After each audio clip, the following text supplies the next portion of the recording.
Brain की power है क्या? जब हम स्कूल की बात कर रहे थे तो ऐसा आपने कभी महसूस किया था जब आप स्कूल में थे कि यार वो बहुत कम पढ़ रहा है फिर भी उसके मार्क्स अच्छे आ रहे हैं, टॉप कर रहा है। बिल्कुल, हम यहाँ लगे हुए रात भर। मैं अभी भी ऐसा महसूस करता हूँ। कुछ लोग बहुत क्रिएटिव रहते हैं, कुछ लोग बहुत लॉजिकल रहते हैं। तो इसमें डिफरेंस क्या होता है ब्रेन्स के स्ट्रक्चर में? जितना भी हमारा डेटा से संबंधित काम है, एनालिसिस से संबंधित काम है, रीजनिंग से संबंधित काम है, या रैशनली देखना, सारा काम हमारा लेफ्ट ब्रेन का है। और राइट ब्रेन है बियॉन्ड लॉजिक, फील। लोगों को लगता है कि आईक्यू होना बहुत अच्छी बात है, उल्टा है। अगर आईक्यू ही है सिर्फ तो उससे बड़ा बेवकूफी कुछ नहीं है। आईक्यू 30% हो चल सकता है, लेकिन अगर इमोशनल क्वेश्चन नहीं है तो फेलियर भी तय है, उसके बाद जो पेन आना है वो भी तय है। तो यहाँ मैं आपसे एक चीज पूछना चाहता हूँ कि आप लॉ ऑफ अट्रैक्शन को मानते हो? वो लॉ है, वो सब पे लागू है, और मैं उसको मानता नहीं, मैं उसको जानता भी हूँ, उसको यूज भी करता हूँ, तभी वो मेरे पे काम करता है। ब्रेन में डोपामाइन और सेरोटोनिन है, या तो रील देख के निकलता है, या मैं इसको कंस्ट्रक्टिव यूज कर लूँ तो मुझे आभार व्यक्त करके मैं अपने आप से कह के सोता हूँ। मैं बोलता हूँ कि मेरे को जो सुलाने वाला है ना वो मेरा भगवान है। मैं उसकी गोदी में सर रख के सो रहा हूँ तो भगवान ने बोला बेटा बता क्या चाहिए, क्या सो मैं कर दूंगा, तो सो जा बस। सो ब्रेन एक्सरसाइज की भी आप बात करते हो? क्या करना है, आपने आसपास जहाँ भी बैठे, मैं आपके घर में पहली बार आया तो मेरे को सिर्फ बोलने हैं 5 ऑब्जेक्ट्स। तो जब रिलेशनशिप में जाए तो कंपैटिबिलिटी जरूर देखनी चाहिए। अगर कंपैटिबल नहीं है तो 9 नंबर का बड़ा जूता होने से ये नहीं कि अच्छा हो जाएगा, और 6 नंबर का छोटा तो बेकार हो जाएगा। नहीं, आपने ये बताया कि फिंगर टिप्स में और ब्रेन के स्ट्रक्चर में एक रिलेशन होता है। तो हम फिंगर टिप से ये देखते हैं कि ब्रेन कैसा आपको मिला है, स्ट्रक्चर कैसा मिला है, साइज कितना बड़ा मिला है, और उसका सॉफ्टवेयर कैसा मिला है।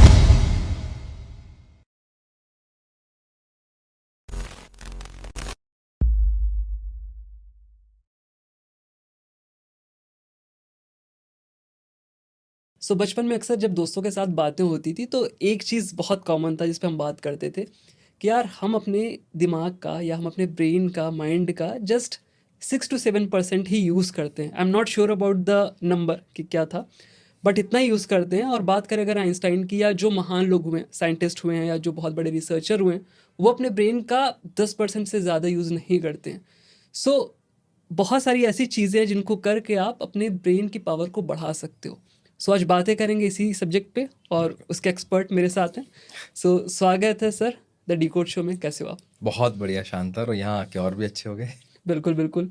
तो आपकी वीडियोस में देख रहा था और बहुत अलग से टॉपिक पे आप बात कर रहे थे, फिंगर टिप्स पे, फिंगरप्रिंट पे, कि उससे आप एनालाइज कर सकते हो किसी की ब्रेन की पावर्स को, कि उसका दिमाग कितना शक्तिशाली है, या इससे भी ज़्यादा कि उसे किस डायरेक्शन में काम करना चाहिए। बेसिकली गाइडेंस के लिए आप यूज़ करते हो इन सारी चीज़ों का। तो सबसे पहले तो मैं बेसिक समझना चाहूँगा कि ब्रेन की पावर है क्या?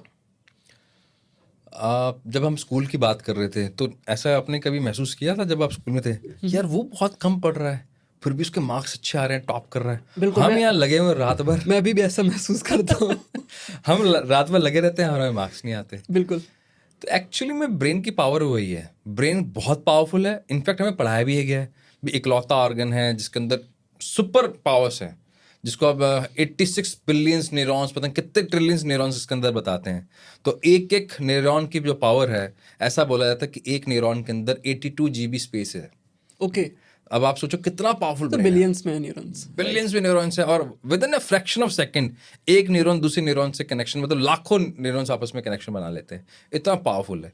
फिर ऐसा क्या है कि एक बच्चा सेम क्लास में बैठा है, वो पढ़ नहीं पा रहा, मार्क्स नहीं ला पा रहा मेहनत करने के बावजूद, और एक है बिल्कुल चुटकियों में, सोमवार को पेपर है, संडे को एग्जाम, मतलब संडे की तैयारी की रही और हो गया काम उसका, खुद पढ़ रहे हैं, दूसरों को डिस्टर्ब कर रहे हैं। डिस्टर्ब कर रहे हैं, या मतलब जैसे भी right. Thing is brain powerful है लेकिन इसको सही तरीके से यूज करना नहीं आता। और जब हम बात कर रहे थे जैसे आपने अल्बर्ट आइंस्टाइन का एग्जांपल दिया, बिल्कुल। या लोगों के बारे में बात आप कर रहे हो, 6 और 7%, एक्चुअली में होता तो 8 से 10% यूज ही है, लेकिन उसके अंदर एक लाइन, एक वर्ड है जो भूल गए, सही तरीके से यूज।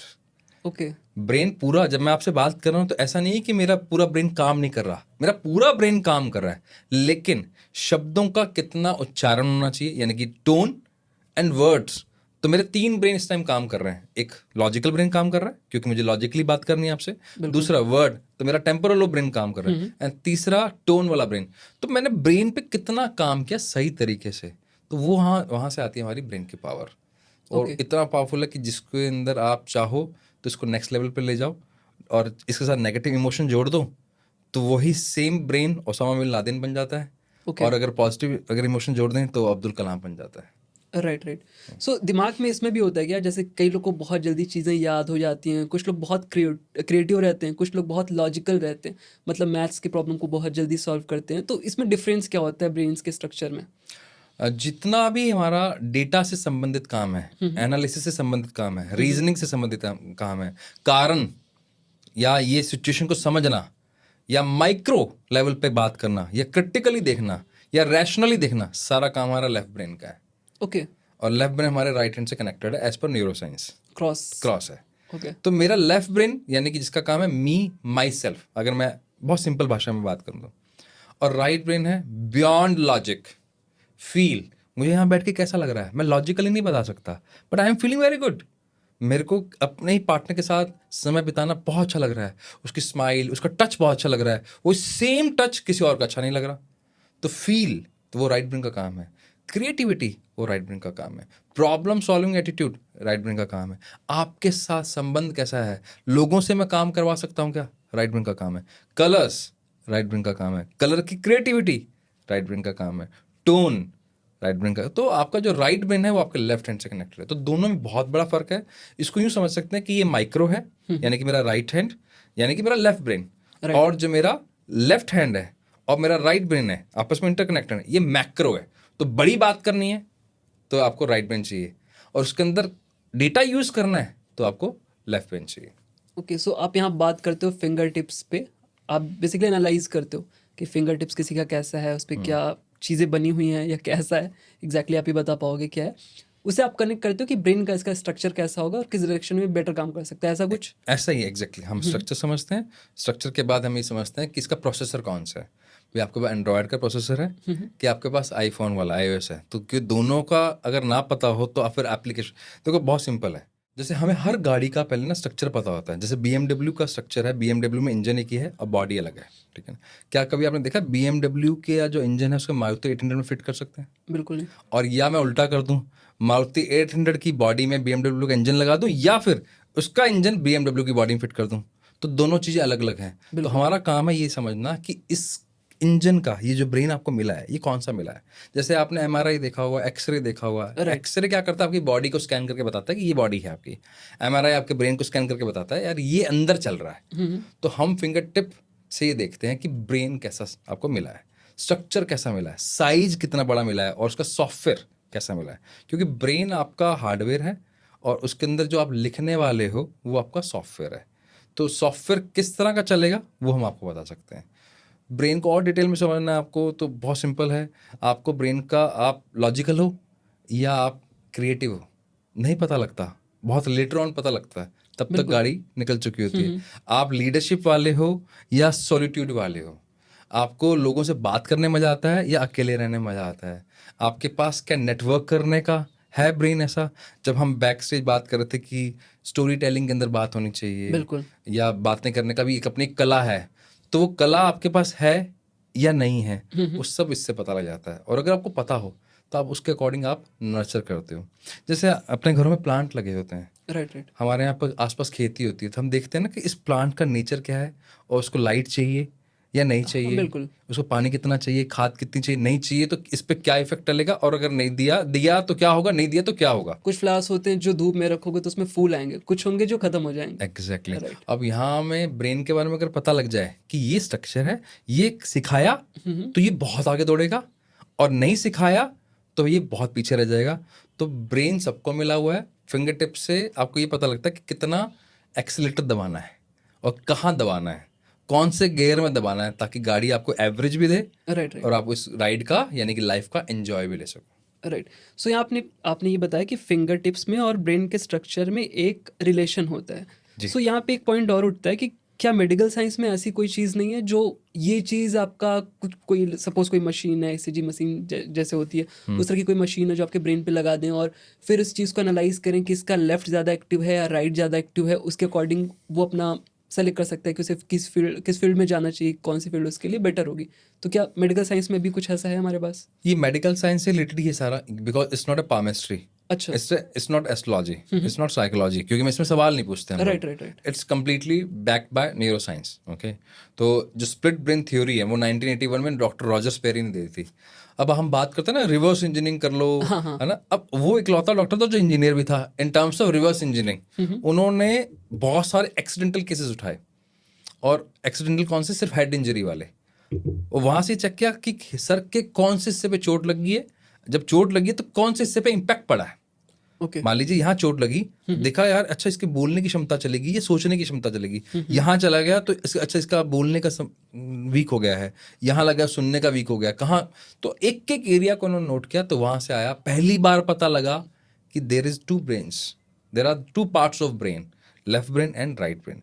ऐसे डिटेल में पता लग जाता है, बैक बाय न्यूरोसाइंस। आपको क्लियर, मतलब ये एक तरह से मान लीजिए कि ब्रेन का MRI है थ्रू फिंगर टिप्स, जो आपके कैरियर का पाथ बताता है। तो इतना स्ट्रांगली काम करता है ये। ओके, सो एक एक एग्जांपल लेते हैं, थोड़ा सा और से सिंप्लीफाइड करते हैं। एक स्टूडेंट है, 18 साल की एज है उसकी, और उससे अभी कंफ्यूजन है कि उसे साइंस लेना चाहिए या आर्ट लेना चाहिए, उसे यूपीएससी के लिए प्रिपरेशन करना चाहिए, या फिर उसे किसी भी डिफेंस वाले सर्विसेज में जाना चाहिए या म्यूजिशियन बनना चाहिए। तो उसे पता चलता है कि हाँ, ये विकास जी हैं, ये इस तरह की चीज़ें बताते हैं, हेल्प करते हैं, गाइड करते हैं आपको आपका करियर पाथ सेलेक्ट करवाने में, चूज़ कराने में। तो क्या उसका पूरा प्रोसेस होगा, कितनी सेटिंग्स लगेंगी, कब वो आपके पास आएगा, आपसे क्या चीज़ें शेयर करने की ज़रूरत होंगी, ये सारी चीज़ें एक बार मैं समझना चाहता हूँ, पूरा फ्लो क्या होगा। ओके, इस फ्लो को समझने से पहले मैं एक और चीज़ बता दूं, क्योंकि जब हम बात कर रहे हैं कि ब्रेन हमारे हाथों से कनेक्टेड है, तो आपकी राइट। ऑडियंस एक सवाल पूछने वाली है। हाँ। वही पूछे अच्छा जिनके हाथ। हाथ नहीं होते तो क्या उनका दिमाग नहीं होता। तो मैं क्लियर कर दूं, हाथों का काम है सिर्फ ये रिप्रेजेंट करना कि आपका ब्रेन कैसा है, उसका पिक्चर यहाँ पे है। बिल्कुल। तो इससे लेना देना कोई नहीं है। लेकिन हाँ ये क्लियर है, एज पर न्यूरोसाइंस, जिसको बोलते हैं एननकीफली केसेस, अगर ब्रेन नहीं है तो फिंगर टिप्स पे नहीं है। ओके, बट ऐसा पॉसिबल नहीं है ब्रेन ना हो किसी का, ऐसे नहीं, केसेस हैं। जिसको एननकीफली केसेस बोलते हैं, जिसमें ये वाला फ्रंटल कॉर्टेक्स प्रीफ्रंटल कॉर्टेक्स बनता ही नहीं है। ओके, ठीक है। बनता नहीं है तो फिर फिंगर टिप्स ना के बराबर होते हैं। अच्छा, ये वो सर्वाइव नहीं साइंस करते। Back day. बैक पैर साइंस है ये। ओके। अब आ जाते हैं आप वाले सवाल पे। फिर देखिए स्ट्रक्चर है, स्ट्रक्चर को रिप्रेजेंट कर दिया फिंगर टिप्स पे। हमें सिर्फ फिंगर टिप्स चाहिए। फिंगर टिप्स जैसे ही हमारे पास आते हैं, हमारी टीम है, दो तरह की टीम काम करती है, एक जो एनालिसिस करती है, और उस एनालिसिस के बाद उसका बिहेवियर क्या होगा, तो वो दोनों का काम है। दोनों को फिर मिक्स करके एक 26 पेजेस की रिपोर्ट आती है बन के। वो 26 पन्ने की रिपोर्ट में आपके बारे में जितना हो सकता है डिटेल में, और जो आपने पूछा, हम एक भी सवाल नहीं पूछते। ऑब्वियसली ये जरूर पूछते हैं कि आपका जेंडर क्या है, आपकी एज क्या है, और आप क्यों आए हैं हमारे पास। ये 3 क्वेश्चन जरूर पूछेंगे कि आप रिलेशनशिप के बारे में बात करने आए हैं, करियर के बारे में बात करने आए हैं, या कुछ और आपके साथ कुछ चैलेंज आ रहा है जिसको आप सॉर्ट आउट करना चाह रहे हैं, या फिर ये क्वेरी है कि हु एम आई, वहाँ फंसे हुए हैं, तो वो भी है। तो वहाँ पर हम आपको हेल्प करते हैं। इस ब्रेन का एग्जाम्पल बताता हूँ मैं आपको, बहुत इंटरेस्टिंग एग्जाम्पल है। एक बच्चा आता है, उसको लगता है कि मुझे मेडिकल में जाना है। ठीक है जी, मेडिकल के अकॉर्डिंग उसका ब्रेन है, उसका इंटरेस्ट बाय बर्थ है, मान लीजिए डॉक्टर फैमिली से भी बिलोंग करता है, तो सारे सर्कमस्टेंस उसके पॉजिटिव में है। अब मैं आपको रियलिस्टिक सिचुएशन बता रहा हूँ इंडिया में क्या होता है। बच्चे ने एडमिशन लिया, नीट क्लियर कर लिया, अच्छा पोजीशन मिला, MBBS करने चला गया। MBBS में अच्छा था, डॉक्टर फैमिली से बिलोंग करता था, और बढ़िया नर्चर किया उसने अपने आप को, फैमिली का एनवायरमेंट मिल गया, बच्चा MBBS क्लियर कर लेता है। वापस उसको जब पोस्ट ग्रेजुएशन करना है तो उसको अच्छी रैंक मिलती है, और उसका एडमिशन हो जाता है MS के अंदर। अब मेडिकल साइंस में इस 7 से 8 साल की जर्नी में क्या आपने चेक किया, क्या सर्जरी करने के लिए उसके पास उतना ऑप्टिमम ब्रेन है? ये किसी ने चेक नहीं किया। तो फिर पेन पॉइंट क्या होता है, जैसे वो सर्जन बन जाता है, फिर हम जो ऑडियंस हैं, जो हम पेशेंट या क्लाइंट्स हैं, हम बोलते हैं यार इस डॉक्टर के हाथ में शिफा है, इसका हाथ बहुत हल्का है यार, इसके स्टिचेस बहुत सही होते हैं, इसका ऑपरेशन खराब नहीं होता। वही सेम कॉलेज से पढ़ा हुआ उसका batchmate, same college, same study, हर तरह का सेम, लेकिन उसका हाथ में शिफा नहीं है, उससे आप ऑपरेशन कराना पसंद नहीं करवा रहे। इनफैक्ट ऑपरेशन तो चलो बहुत बात की बात है, नर्सिंग की बात करूं, हाँ। किसी से हम इंजेक्शन लगवाते हैं, इसका हाथ बहुत हल्का है यार, इसका इंजेक्शन दर्द नहीं करता, और इसका दर्द करता है, ऐसा क्यों? सेम ही तो पढ़ाई करी है। इसका रीजन ये है कि ब्रेन में एक पैराइटल लोब होता है, जिसका काम है आपके फाइन मोमेंट्स, यानी कि इन हाथों को पावर कितनी है आपको। जैसे आप खुद एक म्यूजिशियन है, तो आप गिटार बजाते हैं, तो गिटार सीखने के लिए मुझे लॉजिकल ब्रेन चाहिए, लेकिन गिटार बजाने के लिए पैराइटल लोब चाहिए। मेडिकल साइंस के लिए मुझे लॉजिकल ब्रेन मिल गया, गॉट इट, ऑसिपिटल लोब मिल गया, गॉट इट, लेकिन उसको प्रैक्टिस करने के लिए, सर्जरी को, मुझे इन हाथों की ताकत चाहिए। अब नहीं आती तो क्या करूं? तो मैं जब इंस्ट्रूमेंट पकड़ूंगा ना, मैं उसको कस के पकड़ूंगा। जब मैं कस के पकड़ूंगा तो मतलब मेरा हाथ टाइट हो गया। अब मेरा हाथ टाइट है तो सामने वाले पेशेंट पे भी टाइट रहेगा। ओके। इतना माइक्रो लेवल पे है, और ये आपको और मुझे समझ में नहीं आएगा।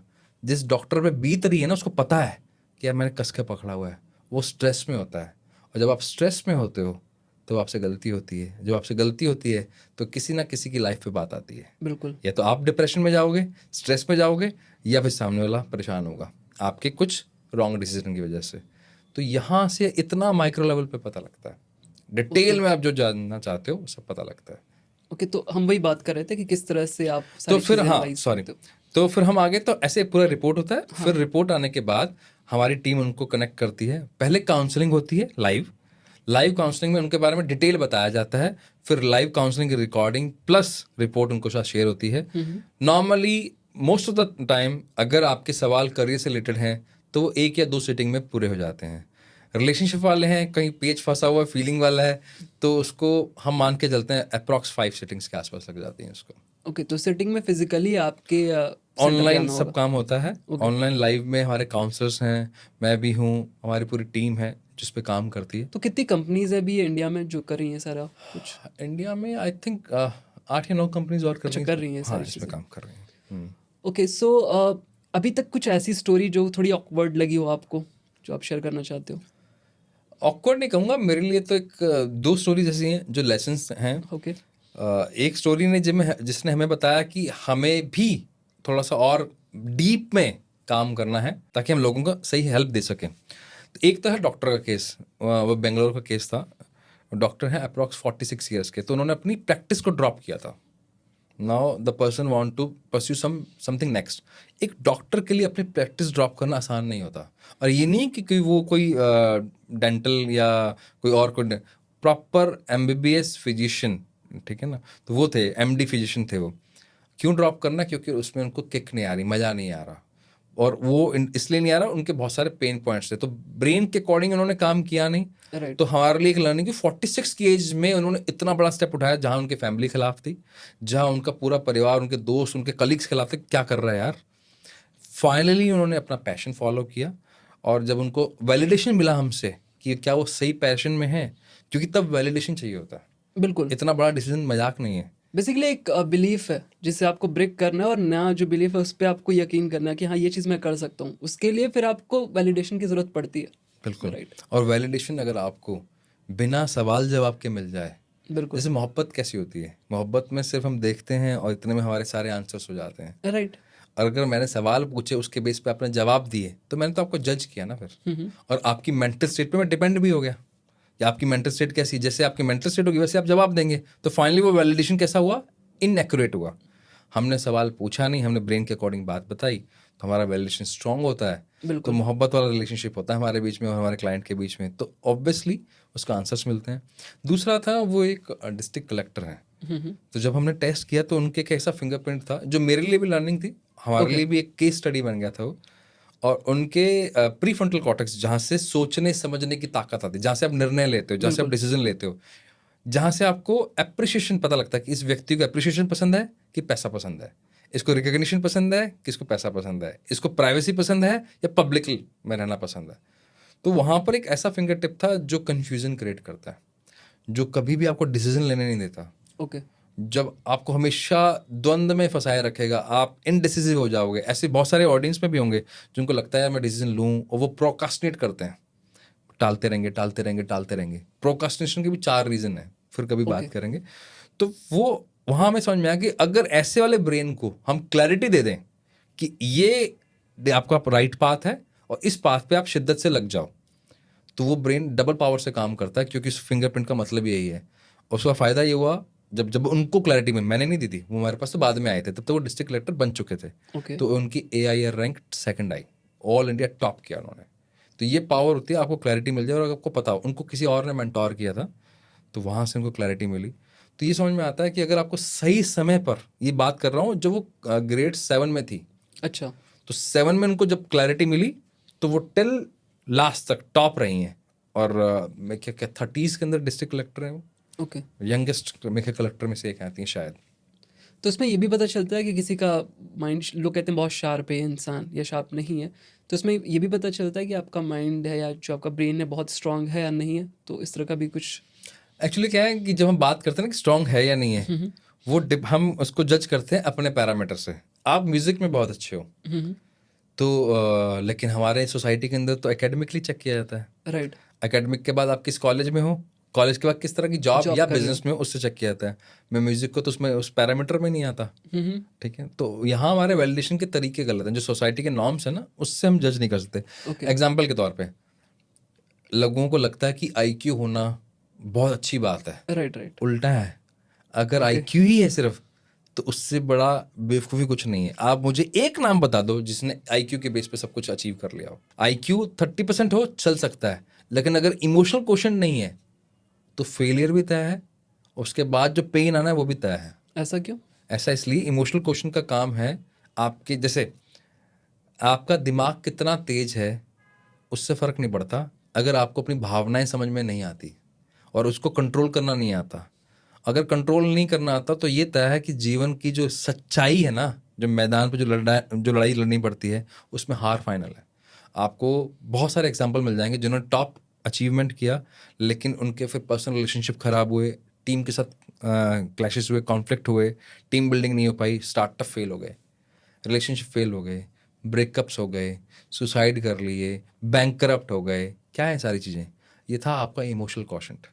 और एज पर हार्वर्ड बिजनेस स्टडी 60% लोग हायर अचीव करते हैं अगर उनके पास ईक्यू अच्छा है तो। लेकिन हमारे इंडिया में हम सारा आईक्यू बेस पे चेक करते हैं, इंग्लिश कैसी है और मैथ्स कैसी है। ये दो चीज़ें आईक्यू से रिलेटेड हैं, जबकि लाइफ बियॉन्ड आईक्यू है। In fact you can check Dhirubhai Ambani biography, you can check Bill Gates biography, you can check Best Joseph, जिसका भी आप नाम लेना चाहें, even Sachin Tendulkar, even A R Rahman. अच्छा, म्यूजिक बनाना के लिए भी आपको लॉजिक आईक्यू चाहिए, लेकिन उससे ज़्यादा क्रिएटिविटी क्वेश्चन चाहिए। बिल्कुल। इन सब का एक कॉमन सेट में मिलेगा, ये मेरा इंस्टिंक्ट ने बताया तो मैंने डिसीजन लिया। लॉजिकल ब्रेन पे डिसीजन नहीं लिया।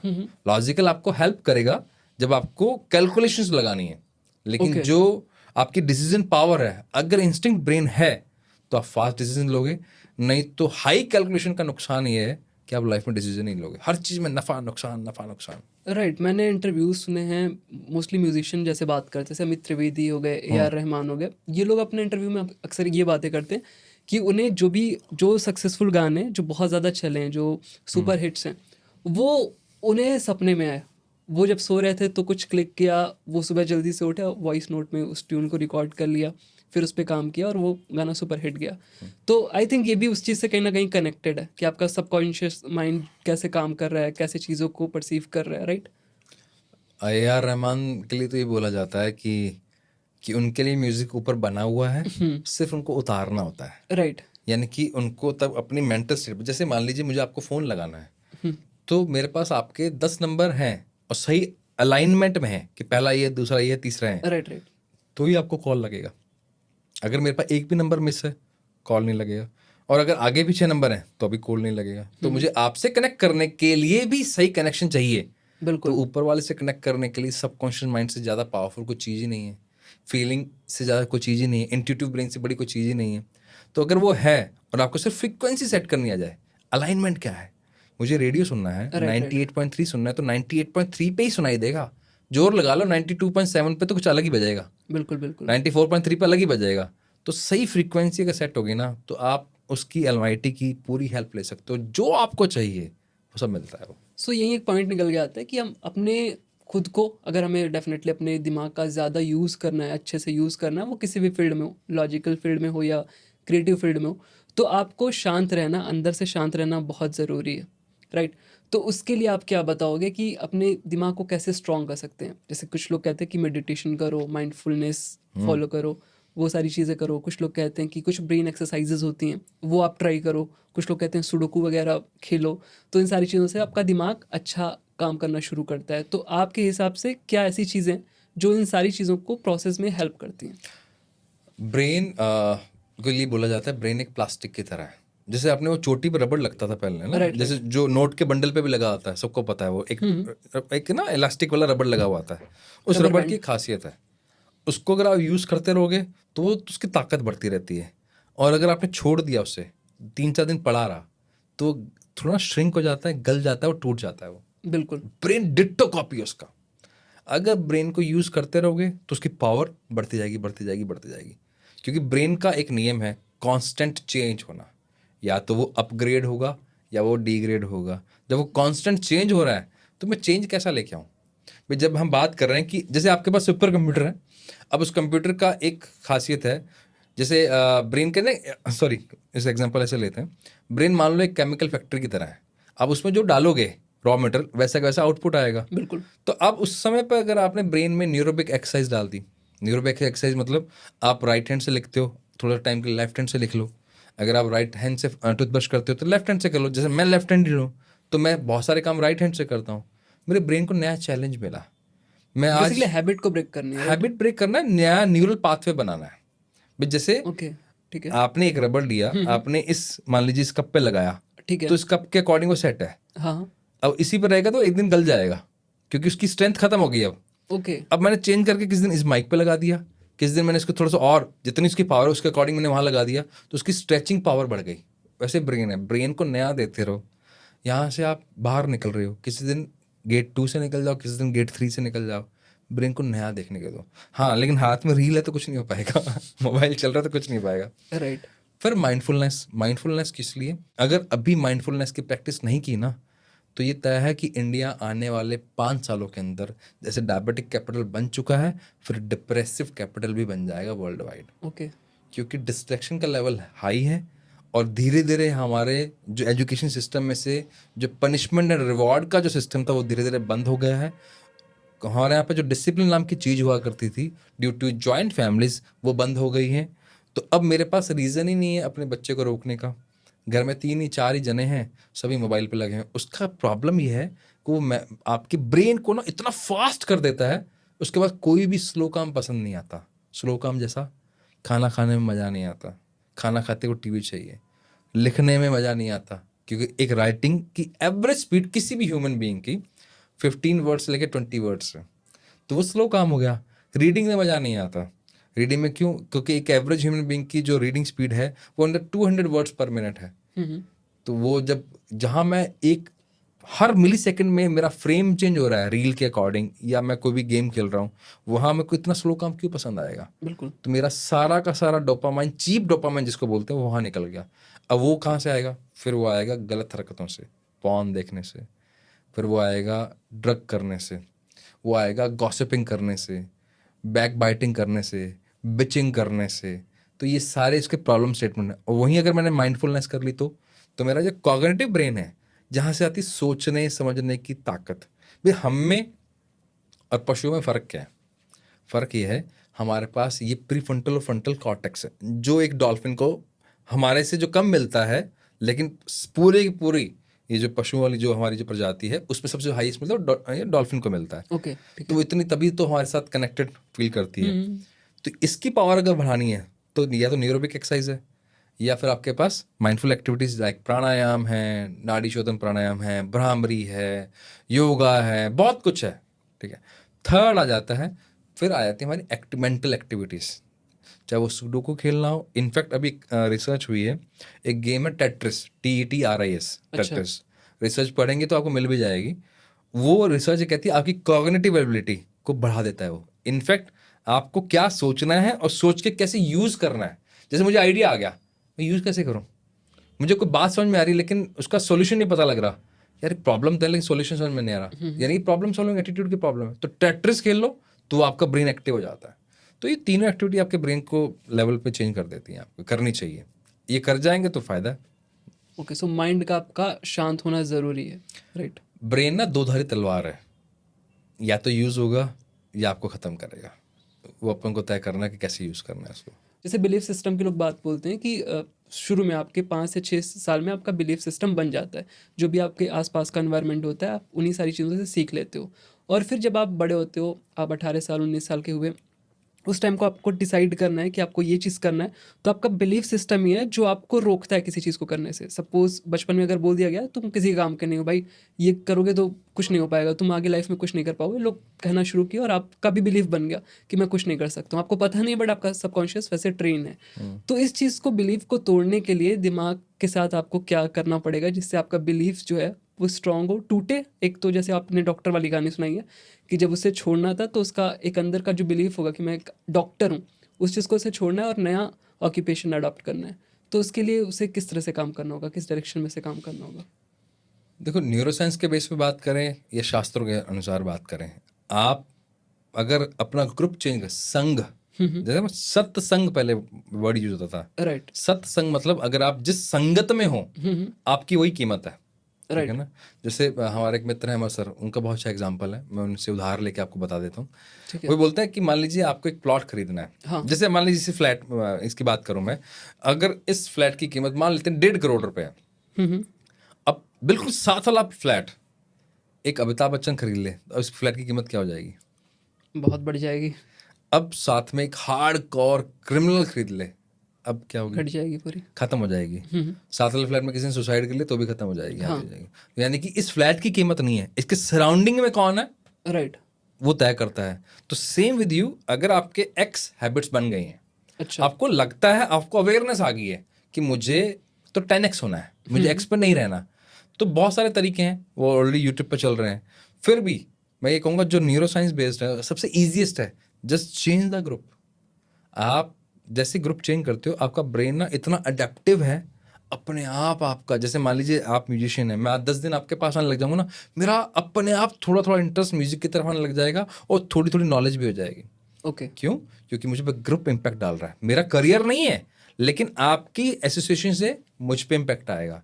सेम विद मी, अगर आप मेरे साथ बैठे हैं तो आपको धीरे धीरे काउंसलिंग में इंटरेस्ट आने लग जाएगा या आपकी लोगों की कहानी में आपको इंटरेस्ट आने लग जाएगा। तो अगर आपने ग्रुप चेंज कर लिया ना, तो पहली बात तो वहीं से आपकी हैबिट ब्रेक होना शुरू हो जाती है। दूसरा होता है वाई क्लियर होना। अब वाई क्लियर करना इतना आसान नहीं है। वाई क्लियर करने से पहले सेल्फ डिस्कवरी बहुत ज़रूरी है कि अगर मैं आज ये हूँ, तो उससे पहला जो जिसका प्रोसेस है ना, वो पहला प्रोसेस है अवेयरनेस।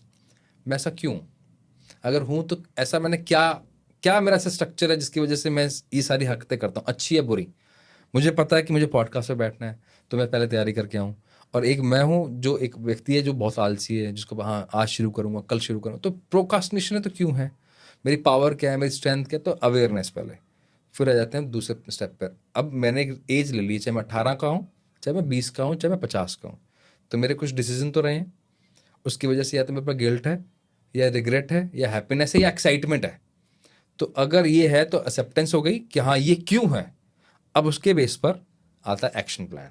तो सेल्फ डिस्कवरी कर लो, फिर वाई क्लियर होता है। नॉर्मली जब आपके पास सेल्फ डिस्कवरी नहीं है, आपको पता ही नहीं आपके दिमाग के बारे में, जैसे आप यहाँ से सड़क पे जाओ राइट। और आपको पुलिस वाला रोक ले और ट्रैफिक वाले ने आपको बोला कि आपका चालान कटेगा, और आपको कुछ नहीं पता नियमों के बारे में, नॉर्मली पता भी नहीं होता हमें, हम क्या करते हैं, सेटिंग करने की कोशिश करते हैं या फिर चालान कटवा लेते हैं। बिल्कुल। अब आपको पता है सारे नियम, वो नंबर प्लेट का क्या चालान होता है, गाड़ी की चाबी निकाल लेगा तो क्या चालान होता है, वो अगर रोक ले आपको तो क्या होगा क्या नहीं होगा, आपको सारे नियम पता हो तो आप चालान कटवाओगे नहीं। पहले आपको डर था, आपने गलती की या नहीं की, आप पैसे दे के आ जाते थे। अब आपको पता है तो आप पैसे नहीं दोगे, पहले आर्गूमेंट करोगे, यानी कि डिबेट करोगे, सही क्या है गलत क्या है उसका सही आपके पास नॉलेज होगा, तो उसके बेस पे आप डिसीजन लोगे। बिल्कुल। ऐसे लाइफ है, लाइफ के अंदर आपको एक्सेप्टेंस आ जाए, आपको पता हो what is right for you, what is wrong for this brain, you मतलब दिस ब्रेन, ये दो चीज़ें पता लग गई, फिर आपका वाई क्लियर है। वाई क्लियर हो गया तो प्रॉब्लम सॉल्व है। हम क्या करते हैं, विजन बोर्ड बनाने लग जाएंगे, अरे भैया पहले वाई क्लियर कर। वाई तब आता है जब आपको आपके बारे में पता होता है, नहीं तो कोई भी आएगा डराएगा, तेरा नाम में ये गलत है, या तेरा मोबाइल नंबर गलत है, या ये तेरी हरकतें गलत हैं, या तू जिंदगी में कुछ नहीं कर पाएगा। लॉजिकली पूछो, हर बात का लॉजिकल आंसर मिलता है आपको, फिर आप आगे बढ़ो, कहीं दिक्कत नहीं है। राइट। सो ये फिंगर टिप वाला जो आप बता रहे हो सारा प्रोसेस जो होता है, ये कब से होना स्टार्ट हुआ और कौन से कंट्रीज़ की ओरिजिन कंट्री कौन सी है? ओरिजिन तो देखो इसका नहीं पता करियर वाइज, वैसे अच्छा। तो मेडिकल हिस्ट्री में तो बहुत सालों से यूज हो रहा है, मतलब मैं बात कर रहा हूँ बहुत सालों से, हाँ। 1920 से पहले रिसर्च हो रही थी। और लेकिन मैं इंडियन कॉन्टेक्स्ट में बात करूँ तो हमारे यहाँ तो 5000 साल पहले लिख दिया गया था, भृगु संहिता के अंदर एक सामुद्रिक शास्त्र है जिसमें 132 प्रकार फिंगरप्रिंट्स के लिखे हुए हैं। अच्छा। और जो आज न्यूरोसाइंस ढूंढ रही है वो वहीं से ढूंढ रही है, ठीक है, तो उसी के बेस पे रिसर्च चल रही है। तो हमारे यहाँ तो बहुत सालों से हुआ है, फिर भी बहुत सारे लोगों ने 16th सेंचुरी के अंदर से इसकी शुरू हो गई थी। हॉलर कमेंस ने जिन्होंने फिंगर टिप पे बहुत काम किया, जिसकी वजह से पूरा फेमस हुआ है, जिसको आप क्यों हमारे यहाँ पर क्या मेडिकल साइंस जब तक वैलिडेट नहीं करते थे मानते नहीं है। हाँ हाँ तो हार्वर्ड कमिंस ने पहले ही स्टैब्लिश कर दिया था फिंगर टिप का क्या रोल है, इस फिंगर टिप का क्या मतलब है, सारी चीज़ें, ठीक है। तो वहाँ से क्लैरिटी है। तो कंट्री वाइज तो नहीं कहूँगा, बहुत सारे रिसर्चर लगे हैं इसके अंदर, more than 1000 बुक्स इस पे लिखी हुई हैं। अच्छा। तो बहुत डिटेल में बात हुआ है, तो इंडियन कॉन्टेक्स्ट में भी हुआ है और यूरोपियन कॉन्टेक्स्ट में भी हुआ है। सो सर, जैसे मैंने आपका रिसेंटली एक पॉडकास्ट देखा डॉक्टर अमित के साथ, और उसमें आप लॉ ऑफ अट्रैक्शन की बात कर रहे थे, और मोस्टली आपकी बातें बहुत लॉजिकल होती हैं, साइंस बेस्ड होती हैं, आप लोग का जो पूरा पूरा प्रोसेस है वो भी साइंस बैक्ड है। तो यहाँ मैं आपसे एक चीज़ पूछना चाहता हूँ कि आप लॉ ऑफ अट्रैक्शन को मानते हो? लॉ ऑफ अट्रैक्शन को मेरे मानने या ना मानने से फ़र्क नहीं पड़ेगा। उसका कारण ये है कि वो लॉ है, वो सब पे लागू है। ओके। और मैं उसको मानता नहीं, मैं उसको जानता भी हूँ, उसका यूज़ भी करता हूँ, तभी वो मेरे पे काम करता है। हम लॉ को मानते हैं तो हमें बहुत फ़ायदा मिलता है उसका। राइट। तो जैसे सबकी अपनी एक रिचुअल्स होते हैं जो भी लॉ ऑफ अट्रैक्शन फॉलो करते हैं। अगर आप मेरे से पूछोगे तो ग्रेटिट्यूड का मेरा कोई टाइम नहीं है, बट मैं जब भी सोचता हूँ और उस जोन में ही रहता हूँ कि यार मुझे इतना सारा कुछ मिला है, तो इस तरह से मेरा ग्रेटिट्यूड करने का है। प्लस मैं कोई टेक्निक्स फॉलो नहीं करता हूँ क्योंकि मेरा मेरा बिलीफ सिस्टम थोड़ा ठीक है, शुरू से थोड़ा सा ठीक है। और मैं प्रोकास्टिनेशन भी नहीं करता हूँ मोस्टली, ये सारी चीज़ें ठीक है। तो मेरा ये रिचुअल रहता है कि मैं ग्रेटिट्यूड वाले जोन में रहूं ताकि मैं अपने काम में अच्छा परफॉर्म कर पाऊं, मुझे किसी भी तरह की डिस्ट्रैक्शन ना हो। साथ में थैंक्स, जिसको भी मिल रहा हो आप थैंक्स कहो, जो भी आपके लिए लाइफ में कुछ काम कर रहा है। तो इस तरह की चीज़ें प्रैक्टिस करते रहता हूँ। बट मैं अगर आपसे पूछूं तो आपका रूटीन क्या होता है? आप किस तरह से लॉ ऑफ अट्रैक्शन को अपने लाइफ में फॉलो करते हो, किस तरह से अप्लाई करते हो? ये आपने ना बहुत अच्छा एग्जांपल दिया कि मैं ग्रेटिट्यूड की वैसे प्रैक्टिस नहीं करता जैसे राइट। सिखाई जाती है। अब इसका रीज़न ये है कि ग्रेटिट्यूड भी ना बाय बर्थ मिलता है। बिल्कुल। ब्रेन बहुत क्लियर है। लोग ना यहाँ पे गाली देंगे मुझे पता है, लेकिन चलो द रियल पिक्चर है, मानना पड़ेगा, उनको सुनना पड़ेगा। जो है, जो बहुत लॉजिकल होते हैं ना, बहुत माइक्रो लेवल पे चीज़ों को चेक करते हैं, हर चीज़ में कैलकुलेशंस लगाते हैं, क्या सही क्या गलत। एक्चुअली में वो धन्यवाद ही नहीं कर पाते। उनको ये लगता है यार ये तो सामने वाले का काम है ना यार। तो जब धन्यवाद नहीं कर पाते, उनको उतने बदले में धन्यवाद मिलता भी नहीं है फिर, क्योंकि सामने वाला भी ये सोचता है कि यार तेरा काम ही था ये। उससे होता क्या है, मेरे ब्रेन का, मैं आपको साइंस की बात करता हूँ क्योंकि आपने कहा लॉजिकली बात करें, ब्रेन में एक डोपामाइन और सेरोटोनिन है, या तो रील देख के निकलता है, या मैं इसको कंस्ट्रक्टिव यूज़ कर लूँ तो मुझे आभार व्यक्त करके। तो अगर मैंने किसी का आभार व्यक्त किया, किसी को थैंक यू किया, तो मेरा ब्रेन किस स्टेट पे है?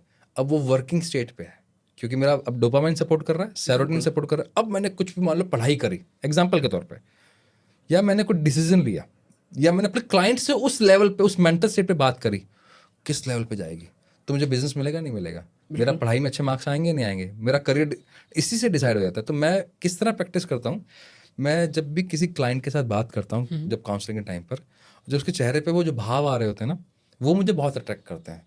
और मैं ऊपर वाले को अपने आप हमारे मुँह से निकल, यार भगवान क्या किस काम में लगाया है हमें, कि इस लायक समझा कि हम किसी की लाइफ में इतना सा भी कंट्रीब्यूट कर पा रहे हैं, कंस्ट्रक्टिव कंट्रीब्यूट कर पा रहे हैं। वो जो खुशी मिलती है ना, वो जो आभार मिलता है, जो हमें उस ऊपर वाले की तरफ, वो नेचुरल होता है, और वही मेरी किक है, वही उसी में मुझे मज़ा आता है। तो ये है मेरा तरीका ग्रेटिट्यूड करने का। फिर रोज़ इसकी प्रैक्टिस करनी पड़ती है। प्रैक्टिस कैसे करते हैं हम, जो मेरा रूटीन है मैं मेरा बताता हूँ। मैं सोने से पहले ना 2 काम जरूर करता हूँ। एक, जो मुझे होता है कि यार आज ना ये मेरे साथ बहुत अच्छा हुआ, उसका रीज़न है ताकि मेरे ब्रेन में ना पॉजिटिव मेमोरी स्टोर हो। अगर नेगेटिव स्टोर हो गई तो कल को मुझे परेशान करेगी। तो जब मैंने अपने आप को पॉजिटिवली सोच लिया कि यार मेरा क्लाइंट अच्छा था, उसका एक्सपीरियंस अच्छा गया, मेरे पास ये नए केसेस आ गए, मैं इन नए लोगों से मिला, या ये मेरा 3 हेल्प हो गई मेरी, इन लोगों ने मेरी मदद की, या मैंने किसी की मदद करी, तो मैंने क्वालिटी टाइम स्पेंड कर लिया अपने साथ, 2 ढाई मिनट लगे। एक लास्ट में एक और काम करता हूँ जो मुझे लगता है हर व्यक्ति को करना चाहिए। जब आपने AR रहमान का जो नाम लिया था, वो भी यही काम करते हैं। मैं अपने आप से कह के सोता हूँ, मैं बोलता हूँ कि मेरे को जो सुलाने वाला ना, वो मेरा भगवान है। मैं उसकी गोदी में सर रख के सो रहा हूँ, और भगवान ने बोला बेटा बता क्या चाहिए क्या, मैं कर दूंगा, तो सो जा बस, मैं बैठा हूँ। तो मैं जब सोने जाता हूँ मैं उसको बोल देता हूँ, यार मेरी इच्छा ये है कि मुझे ना इतना अचीव करना है, चाहे वो नंबर हो, चाहे वो फेम हो, चाहे वो नेम हो, या मेरा कोई गोल हो ना। तो मैंने उसको बोला कि मुझे नहीं समझ में आ रहा कि मैं कैसे करूँ, क्या मुझे प्रोसेस बता सकते हो, क्या मेरे आप हेल्प कर सकते हो। तो कह के सो जाता हूँ मैं। एंड बिलीव मी, मेरे एक पॉडकास्ट ऐसा था जिस मैंने सिर्फ ऐसे ही मैंने किया था कि यार मुझे इनके साथ बैठना है, और मुझे चाहता हूँ कि मुझे एज ए गेस्ट बुलाएं। मेरे ख्याल 3 दिन में कॉल आ गई थी मेरे पास अपने आप। अच्छा, ऐसा नहीं था कि उनका डायरेक्ट कॉल आया, कोई एक सिचुएशन बैठी, इवेंट हुआ, वहां मैं गया, इत्तेफाकन वो भी आए हुए थे, फिंगर टिप की बात चली, फिंगर टिप के बारे में डिटेल हाँ, हुआ, मेरे बारे में बात हो रही है। तो भाई एकदम में हो गया वो। मैंने कहा यार कैसे काम करता है। तो वहाँ ये 2 काम मैं जरूर करता हूँ, तो ये मेरा रूटीन है लॉ ऑफ अट्रैक्शन को यूज करने का। ओके, नाम रिवील करना चाहोगे आप उनका? नहीं नहीं ठीक है, ओके, नहीं, ठीक अब है। मेरी बात नहीं करा जाए। ओके, सो ये चीज़ आपने काफ़ी अच्छी कही है। सोने वाला जो है वो मेथड मैं भी फॉलो करता हूँ, क्योंकि मैंने जैसे बुक्स पढ़ी हैं उसमें भी ये चीज़ लिखा रहता है कि जो डिस्पेंजा की बुक में भी अक्सर आपको ये चीज़ देखने को मिल जाएगी कि जब आप सोने जाते हो तो उस टाइम आपका लॉजिकल दिमाग जो है वो बहुत शांत होता है, उसकी फ्रिक्वेंसी डाउन होने लगती है और आपकी सबकॉन्शियस तो हमेशा चलते रहता है। तो उस टाइम पे वो सुन रहा होता है, आपके थॉट्स भी बहुत ज़्यादा, उसकी फ्रिक्वेंसी भी कम हो जाती है। आपका जो माइंड है उस टाइम बहुत काम रहता है, बहुत शांत सा रहता है। तो उस टाइम जो भी आप अपने सबकॉन्शियस को ऑर्डर दोगे रात भर, वो तो जगे रहेगा, आप सो जाओगे, बस सबकॉन्शियस आपका जगह है, तो उस चीज़ पे काम करेगा। और बेसिकली राम सर के साथ ही मेरी डिस्कशन हो रही थी, उन्होंने भी ये चीज़ बोली थी कि ऐसा नहीं है कि जब आप हैरियर खरीदने जाते हो या कोई भी गाड़ी खरीदने जाते हो तो सड़क पे वो गाड़ियां बढ़ जाती हैं। आपका फोकस अब वो हो गया कि आपको ब्लैक हैरियर लेनी है तो आपको ब्लैक हैरियर्स दिख रही हैं। बिल्कुल सेम वैसे ही आप जब अपने दिमाग में हमेशा जो चीज़ आप पाना चाहते हो, गोल के बारे में जो लोग कहते हैं बोर्ड पे अपने गोल को लगाओ, तो ऐसा नहीं होता है कि आपके पास वो अपॉर्चुनिटी पहले नहीं आ रही थी उस गोल को अचीव करने की। अब उन अपॉर्चुनिटीज़ पे आपका फोकस जाएगा, ध्यान जाएगा, आप उस पर फोकस करना शुरू करोगे, ध्यान जाएगा, और जो पहले अपॉर्चुनिटीज़ आती थी जिस पे आप ध्यान नहीं देते थे, अब उस पर ध्यान देने लगोगे, उसको आप पकड़ोगे, उस पर काम करोगे और लाइफ में उस गोल को अचीव कर लोगे। तो बहुत ही साइंटिफिक लगता है मुझे लॉ ऑफ अट्रैक्शन, और मतलब सारी सारी अच्छी चीज़ इसमें बात की गई है कि आप थैंक्स करो, किसी के बारे में बुरा मत बोलो, मत बुरा सोचो, किसी के साथ बुरा मत करो, तो आपके लाइफ में भी वही सारी चीज़ें होंगी, अच्छी चीज़ें होंगी।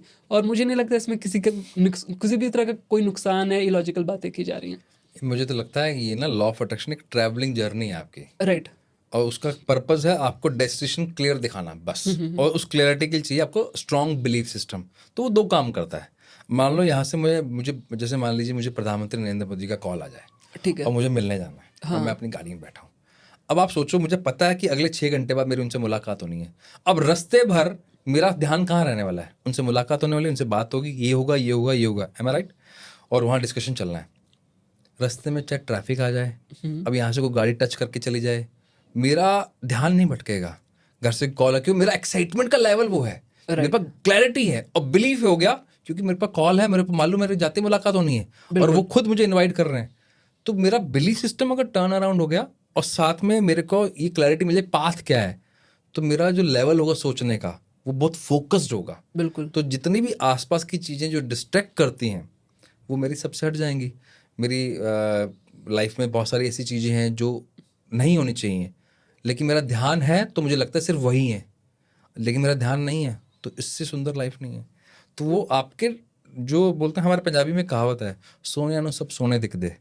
मतलब जिसको बोलते हैं ना कि आपको आप नज़र बदलो, आपका नज़ारा बदल जाएगा। नज़र बदलो, नज़रिया बदल जाएगा। हाँ, बदल जाएगा। What does it means? आपका सिर्फ फोकस चेंज करना है, दैट्स इट।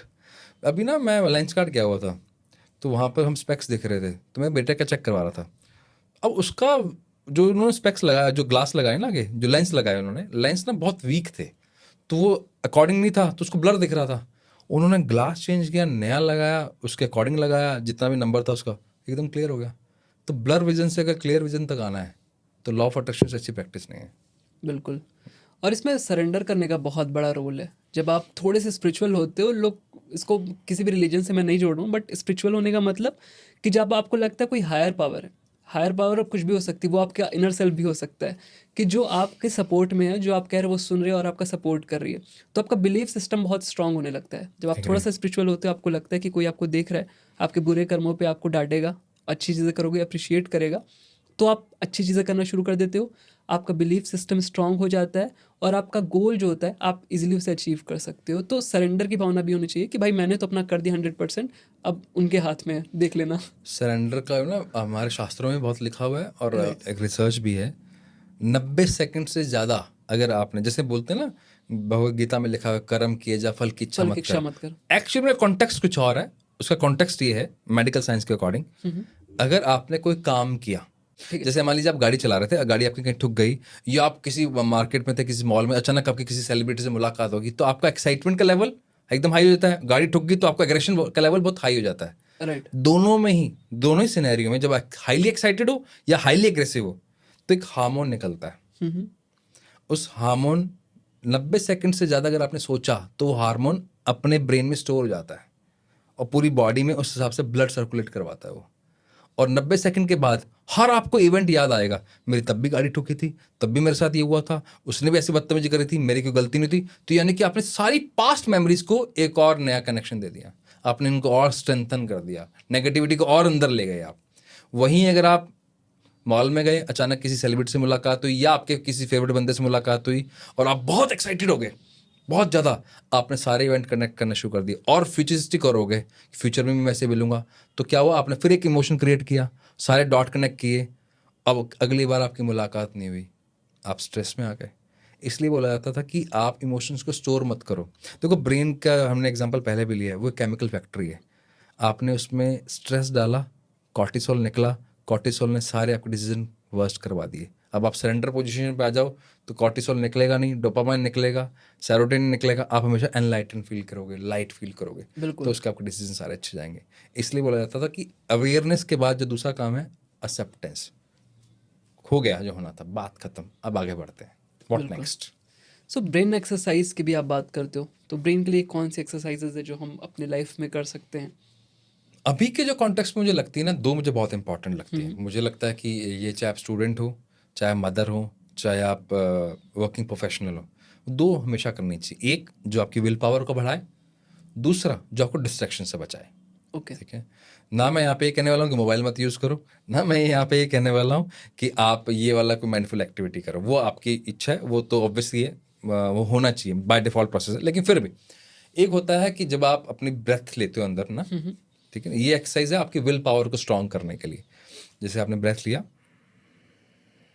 रिलैक्स, एक अब इसके साथ एक्टिविटी शुरू हो जाएगी, breath, hold your breath inside, ठीक है, और ब्रेथ इतनी लेनी कि आपका स्टमक फिल हो जाए। अब आपका होल्ड योर ब्रेथ, इसको कितने लंबे समय तक आप कर सकते हो, तो ये ग्रेजुअली जैसे 8-10 सेकंड से लेके बढ़ते बढ़ते बढ़ते तक ये 40, 50, 60 सेकंड तक चला जाता है। तो जितना स्ट्रांग होगा, तो मैं तो इसके दो बेनिफिट देखता हूँ। एक, मैंने जब इसको रोका, अब आप सोच के दिखाओ, कोई विचार नहीं आएगा मन में। दूसरा, आप हाईली फोकस्ड हो गए। तीसरा, जब आपके अंदर ब्रेथ रुका हुआ है तो अंदर क्या है, ऑक्सीजन। अब वो जितने भी आपके ब्लड में जितने भी नेगेटिव पार्टिकल्स हैं, बैड पार्टिकल्स हैं, जब वो बाहर आएंगे तो एकदम ऐसे होगा। लेकिन धीरे धीरे आपको कैसे होगा, रिलैक्स धीरे धीरे होगे। बिल्कुल। तो धीरे धीरे आपके जितना भी कार्बन डाइऑक्साइड जो जमा हुआ है, क्लॉटेज हैं, वो सब धीरे धीरे बाहर आना शुरू हो जाते हैं। तो मेरी विल पावर भी बढ़ गई, मेरा फोकस भी बढ़ गया, और मेरे अंदर जो बॉडी में जो बैड पार्टिकल्स है वो भी बाहर निकल गए।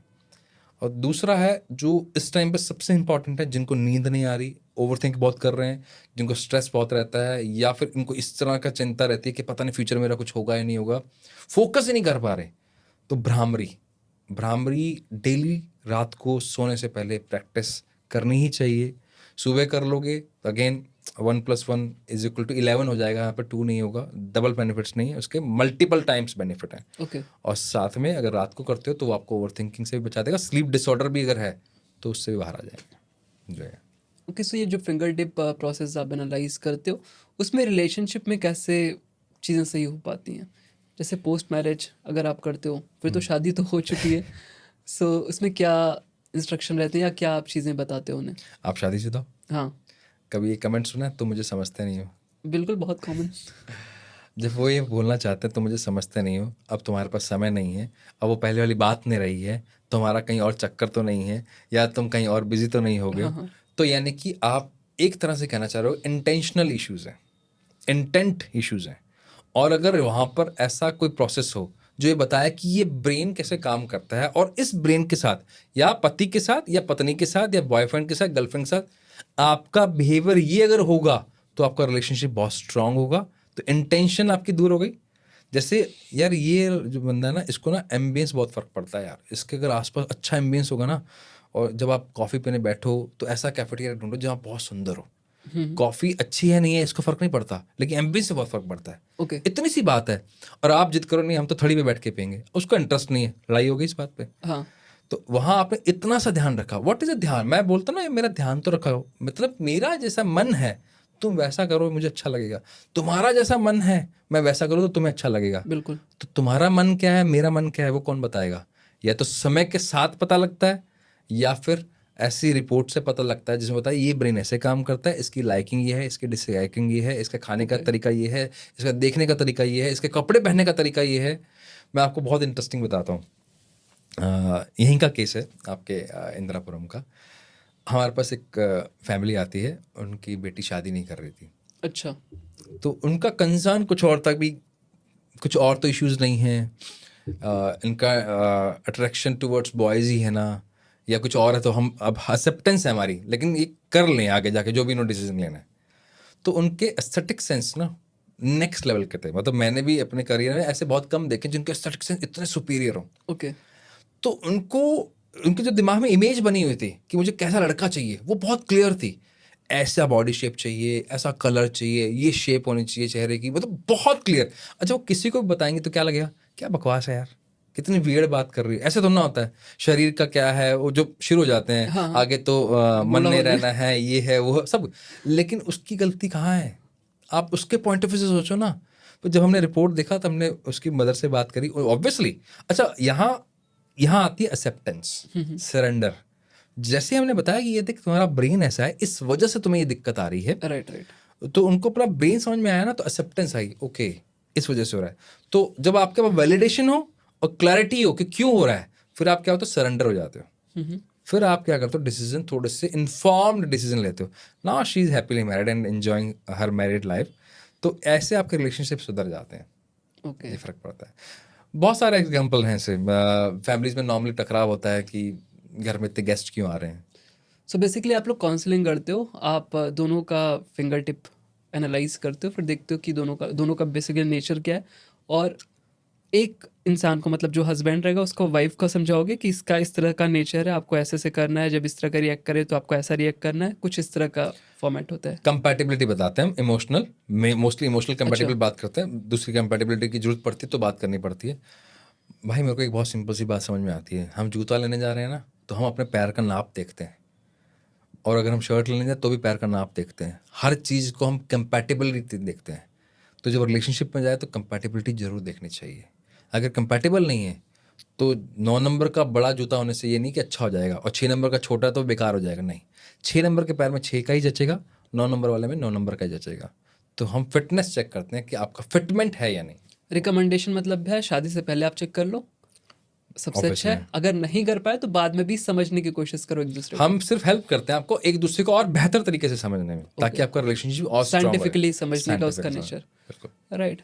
सो हम अपने एपिसोड के एंड की तरफ आ रहे हैं। कुछ और स्टोरी आप शेयर करना चाहोगे इस तरह की, या कोई भी ऐसा, कोई भी ज्ञान जो हमें बताना चाहो हमारे जो भी व्यूअर्स हैं ब्रेन से रिलेटेड? स्टोरीज तो देखो बहुत सारी हैं।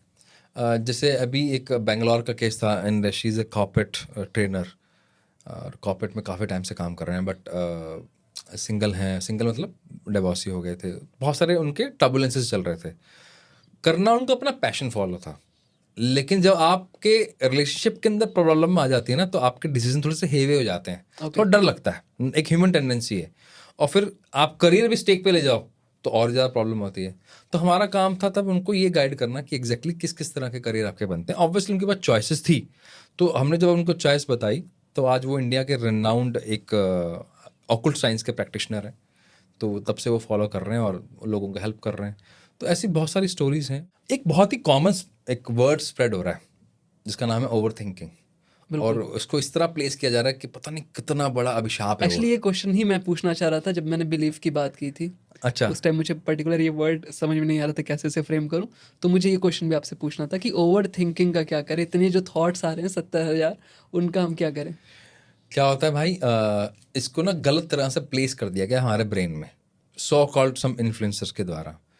होता क्या है कि ओवर थिंकिंग क्या है, उसके आगे एक वर्ड लगाओ थिंकिंग, उसके आगे सॉरी ओवर थिंकिंग के नेक्स्ट में वर्ड लगाओ थिंकिंग, यानी कि सोचने समझने की ताकत। तो सोचने समझने की ताकत तो बहुत सही है यार, आपका फरारी है, आपको और क्या चाहिए, चलाना ही तो सीखना है। तो थॉट्स होना, जैसे किसी के पास साइकिल भी नहीं है, वो ज़्यादा बुरा है, या किसी का फरारी लेकिन चलानी नहीं आती, क्या बुरा है? जिसका फरारी है वो सिर्फ हाँ। सीख जाएगा, जिसको चला साइकिल भी लेगा। नहीं है, इस लायक भी नहीं है, हाँ। उसके लिए तो और ज्यादा बुरा हो गया। तो फरारी Obvious। चलाना ही तो सीखना है। तो अगर आपने सिर्फ थॉट्स को सही तरीके से चलाना सीख लिया ना, उससे अच्छी नेमत नहीं मिली हुई। आपको रिश्ता सुधारना है, मान लो आपका आज वाइफ से झगड़ा हो जाए, तो आपको ये तो सोचना है कि इसको किस तरह मनाना है। उसके लिए चाहिए प्रॉब्लम सॉल्विंग एटीट्यूड, यानी कि विचार चाहिए। आप प्रॉब्लम है आपके साथ किसी बिजनेस के, आप कहीं स्टक हो गए हैं, उससे बाहर निकलना है प्रॉब्लम से, तो आपको क्या चाहिए? प्रॉब्लम सॉल्विंग एटीट्यूड, यानी कि विचारों की सही डायरेक्शन। आप करियर चूज करना चाहते हैं, आप किसी को गाइड करना चाहते हैं, अपनी लाइफ में स्केलेबल करना चाहते हैं, तो आपको विचार चाहिए। तो ये ब्लेसिंग्स हैं, नेगेटिव नहीं है। अब इसको चैनल कैसे लगाएं या इसको सही तरह से ट्यून कैसे करें, एक बहुत अच्छी एक्टिविटी है जो आपके फोकस भी बढ़ाती है। ओवर थिंकिंग नाम का कोई वर्ड नहीं है, उसको थिंकिंग में कन्वर्ट करती है, यानी कि डिस्ट्रक्टिव से कंस्ट्रक्टिव की तरफ लेके चलती है। उसका सही तरीका क्या है? अगर आप अपनी 5 सेंसेस को कंट्रोल कर लो, तो जिससे हम टेस्ट करते हैं, सुनते हैं, देखते हैं, फील करते हैं, वो सारी सेंसेस को अगर हम कंट्रोल कर लें, तो इस एक्टिविटी का नाम बहुत अच्छा है 5 4 3 2 1। तो आपने क्या करना है, कहीं, अच्छा इंटरेस्टिंग क्या है, कहीं बैठ के कर लो, ऑफिस में हो, टॉयलेट में बैठे हो, ट्रैवल कर रहे हो, किसी भी तरह के ऐसी ऑकवर्ड सिचुएशन में आप कहीं पे भी कर सकते हो जहाँ फंसे हुए हो, और विद इन 5 to 10 सेकेंड आप स्टेबल हो जाते हो। ओके। अगर किसी भी इमोशनल टर्बुलेंस में भी हो तो क्या करना है, आपने आसपास जहाँ भी बैठे, जैसे मैं आपके घर में पहली बार आया तो मेरे को सिर्फ बोलने हैं 5 ऑब्जेक्ट्स। रेड कलर का गिटार है, ग्रीन कलर का प्लांट दिख रहा है, ब्राउन कलर का गिटार है, वहाँ पे मनी प्लांट लगा हुआ है, वहाँ पे चेयर बहुत सुंदर लगी हुई है, ग्रे कलर की है वो। तो मेरे आईज को काम मिल गया और साथ मेरे टंग को। ओके। तो मेरी आईज यानी कि ऑक्सीपिटल लोब बिजी हुआ, साथ में मेरा टेम्पोरल लोब जहाँ से मैं बोल रहा हूँ तो वो बिजी हो गया, तो दोनों को काम मिल गया। तो मेरे ब्रेन के पास एक कंस्ट्रक्टिव वर्क आ गया। फिर मेरा काम था 4 तरह की चीज़ों को सुनना, ठीक है ना। अब पीछे से इधर से ना अभी कार की आवाज़ आ गई थी, राइट। तो मैंने देखा इस लाइट की भी हल्की सी आवाज़ आ रही है। आप पैर हिला रहे हैं तो उसकी मुझे आवाज़ आ रही है, जब मैं ऐसे करता हूँ तो मेरी रिस्ट वॉच की आवाज़ आ रही है। तो मैंने अपने कान को काम पे लगाया कि भाई 4 तरह की साउंड सुनो। फिर था 3 चीज़ों को स्मेल करना। आपके घर में, आपके स्टूडियो में पहली बार मैं आ रहा हूँ, तो इस स्टूडियो की अपनी एक स्मेल है। आपने यहाँ पे कॉफ़ी रखी, उसकी एक फ्रेग्रेंस है। आपने मुझे बाहर जब मैं अंदर आया था तो आपने मुझे एक स्वीट मेरे को दी थी, उसकी एक अपनी स्मेल है। तो मैं उस स्मेल को याद कर रहा हूँ, तो मेरे स्मेल सेंस भी काम पे लग गई, बिल्कुल। तो वो भी पूरा फोकस हो गया मैं। फिर आए तो 2, मैं इस सीट पे पहली बार बैठा हूँ, मैंने आतिश की तारीफ भी करी थी, आपका ये बहुत अच्छा है, बहुत कंफर्टेबल है ये। राइट। राइट। तो इसका फील क्या है? मैंने जब आपसे हैंडशेक किया था तो आपका एक फील था, जब मैंने स्टेबल को टच किया इसका फील, इसका आपका एक फील था, तो मैंने उस फील को और बढ़ाया, टच को। बिल्कुल। अब एक जो बच जाता है जो तब नहीं हो पाएगा, आप कहीं पे पूरे दिन में हैं तो कुछ नया टेस्ट कर लीजिए। मे भी हो सकता है आपने नए तरह का नमक ही ले लिया हो, आज आप रोज आप एक ब्रांड का खाते हैं, दूसरे ब्रांड का खा के देख लो। आप कोई मीठा खा के देख लो, नई टॉफी ट्राई कर लो, नई सुपारी ट्राई कर लो, अच्छी कोई भी चीज़ ट्राई करके देख लो। नहीं तो आपने 5 सेंसेस को जैसे काम में लगाया, आपका डिस्ट्रक्टिव ब्रेन, जिसको आप बोलते हो कि ओवर थिंकिंग है, बर्डन है, ओवर हीट हो गया, कुछ समझ में नहीं आ रहा है, ब्लर हो गया हूँ मैं, मेरे को कुछ आगे दिख नहीं रहा, मेरी जिंदगी में कुछ बचा नहीं है, 5 सेकंड बाद सब कुछ सब साफ दिखने लग जाएगा। साइंटिफिकली प्रूवन है, करके देख लो। ऑडियंस अब अगर अभी आपने किया है तो कमेंट बॉक्स में जरूर बताना और थैंक यू बोल देना भाई को। बिल्कुल बिल्कुल। सो यही था आज का पॉडकास्ट। ठीक है भाई। सो आप लोग को भी कोई भी कमेंट्स होगा या कुछ भी पूछना होगा इससे रिलेटेड, इस टेक्निक से रिलेटेड, या कुछ भी ब्रेन से रिलेटेड कोई भी आपका इशू होगा, डिप्रेशन, एंजाइटी, कुछ भी आप फेस करोगे, तो डेफिनेटली आप सर से बात कर सकते हो। उनकी जो भी सोशल मीडिया लिंक्स होते हैं, जो भी इंस्टाग्राम का, यूट्यूब का चैनल का लिंक्स है, वो सारा मैं डिस्क्रिप्शन में आपको दे दूंगा। सो वहाँ जाके आप फॉलो कर सकते हो, उससे रिलेटेड वीडियोज़ भी आपको वहाँ देखने को मिल जाएंगी। So that's all for two days podcast. मिलते हैं नेक्स्ट पॉडकास्ट में किसी नए टॉपिक के साथ, तब तक के लिए बाय बाय।